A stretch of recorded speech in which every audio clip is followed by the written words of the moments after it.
अब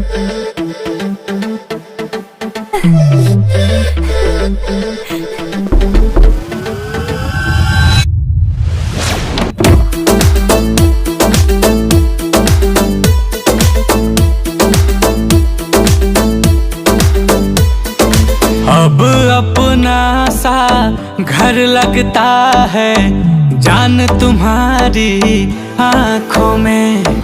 इश्क मोहब्बत सा जगता है मीठी मीठी बातों में। मैं प्यार से देखूं तुझे कैसे खुदा ने संवारा है। फूलों का नजारा है चेहरा तेरा चांद से भी प्यारा है। चेहरा तेरा आंखों में उतारा है। चेहरा तेरा आसमां का तारा है। चेहरा तेरा महबूबा महबूबा महबूबा महबूबा।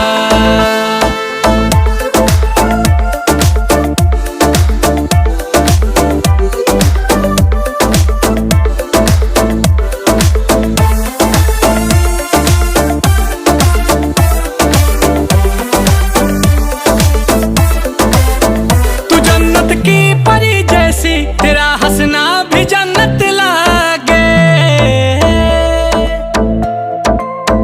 तू जन्नत की परी जैसी तेरा हंसना भी जन्नत लागे।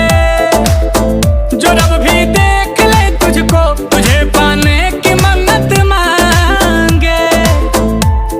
अब तेरे बिना मेरे हमदम मुश्किल एक पल गुजारा है।